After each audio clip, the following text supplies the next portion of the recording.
नमस्ते दोस्तों, आशा है आप सब स्वस्थ और बहुत अच्छे होंगे। आज हम जानेंगे आपका व्यक्तिगत जीवन कैसा होना चाहिए। मैं स्टार्ट करती हूँ। अपने परिवार, रिश्ते और व्यक्तिगत जीवन में जादू की छड़ी घुमाएं। अगर आपका पारिवारिक जीवन सही और सुखी चल रहा है तो ये कैसा दिखेगा? किस तरह की जीवन शैली में आपको आनंद मिलेगा? किस तरह का मकान आपके पास है? आप अपने परिवार के साथ घर के अंदर और बाहर कैसे समय गुजारेंगे? अगर आप शादीशुदा नहीं हैं तो फिर अपने लिए सही रिश्ते का वर्णन करें। जो कुछ सपने में देखा है, सोचा है, उसके विषय में कल्पना करें।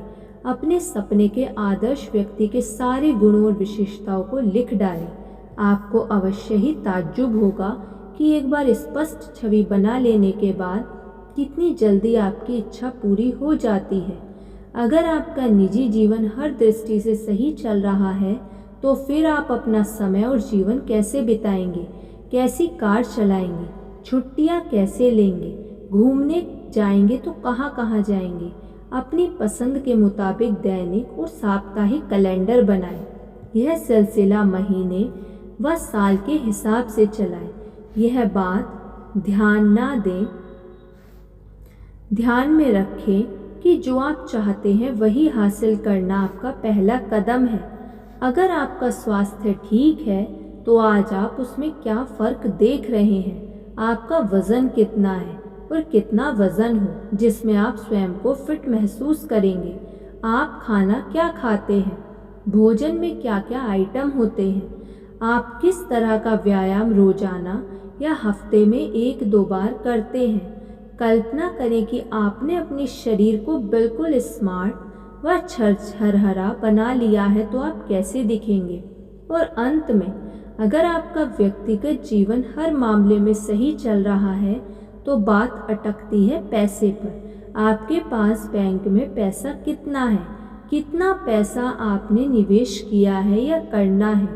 पूरा खर्च निकलता है या नहीं? इन सवालों का जवाब अपने आप निकलता चला जाएगा अगर आप अपने सफ़र का खाका तैयार कर लें और उड़ान भरने से पहले उसकी निश्चित योजना बना लें। यह एक छोटा सा सरल अभ्यास है। आप यह तय करें कि अगर आपके पास आय का कोई साधन ना हो तब भी पूरे महीने आराम से रहने का आपका कितना खर्च बैठेगा। उसमें घर के सामान्य ज़रूरी खर्चे जैसे रहने का, खाने का, यात्रा, चिकित्सा, छुट्टियाँ, मनोरंजन समेत सारे खर्च शामिल करें। उसे साल के 12 महीने से गुणा करें और फिर उसके फल को उन 20 वर्षों से गुणा करें जितने दिन रिटायर होने के उपरांत आप संभवतः जिएंगे।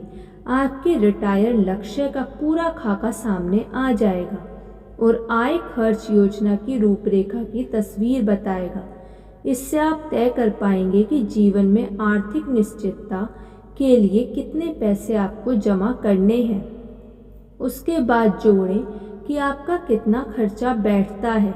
फिर कागज़ कलम लेकर लिखें कि आपके पास कितना पैसा अभी हाथ में है। सोचें कि आपके पास जो कुछ भी है सब बेचकर आप कहीं विदेश जा रहे हैं। ईमानदार रहें। आज अगर आप अपना सब कुछ बेच दें तो आपके पास कितना पैसा होगा? यह एक तरह का विश्लेषण या आकलन है जो बैंक उस समय मांगता है जब आप कर्ज के लिए आवेदन करते हैं। उधार देने वाला सबसे पहले यह जानना चाहता है कि आपके पास कुल चल या अचल संपत्ति कितनी है और खासकर कितनी नकदी है। अब आप वित्तीय स्थिति के आरंभिक बिंदु पर हैं।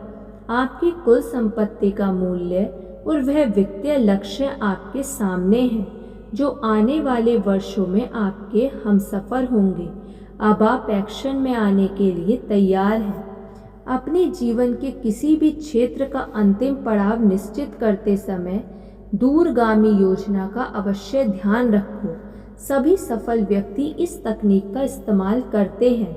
इससे किसी भी परियोजना को लंबी अवधि तक चलाने में आसानी होती है और यह तय करने में कोई दिक्कत नहीं आती कि वह अवधि समाप्त होने के समय या उसके बाद किस दिशा में जाना है। उसके बाद भविष्य की योजना बनाने से पहले एक बार पीछे मुड़कर देखें कि सफ़र शुरू होने से पहले आप कहाँ थे और जहाँ खड़े हैं फिर सोचें कि अब आगे क्या करना है और अतीत से प्रेरणा लेकर उससे बेहतर भविष्य का खाका कैसे तैयार करना है। ऐसा दीर्घकालिक परिप्रेक्ष्य आपको ज़्यादा ऊंचाइयों तक ले जाएगा। इससे पता चलेगा कि आज आपको क्या करने की ज़रूरत है और क्या नहीं करना है। अगर वाकई आपको लक्ष्य तक पहुंचना है तो जब आप अपने लक्ष्य की स्पष्ट धारणा बना लेंगे तो आपको खुद ब खुद हर रोज़ 1 घंटे यह निर्णय लेना आसान लगने लगेगा कि आपको आज अभी क्या करना है। रहस्य बस यह निश्चय करना है कि आज आप जो कुछ भी करें, जो कुछ भी निर्णय लें, उसकी दिशा वही हो जो आपको अपने निश्चित लक्ष्य की ओर ले जाए।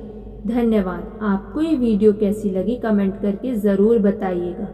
यदि आपने अभी तक इस चैनल को सब्सक्राइब नहीं किया तो सब्सक्राइब कर लीजिए और इस वीडियो को लाइक कर दीजिए। धन्यवाद।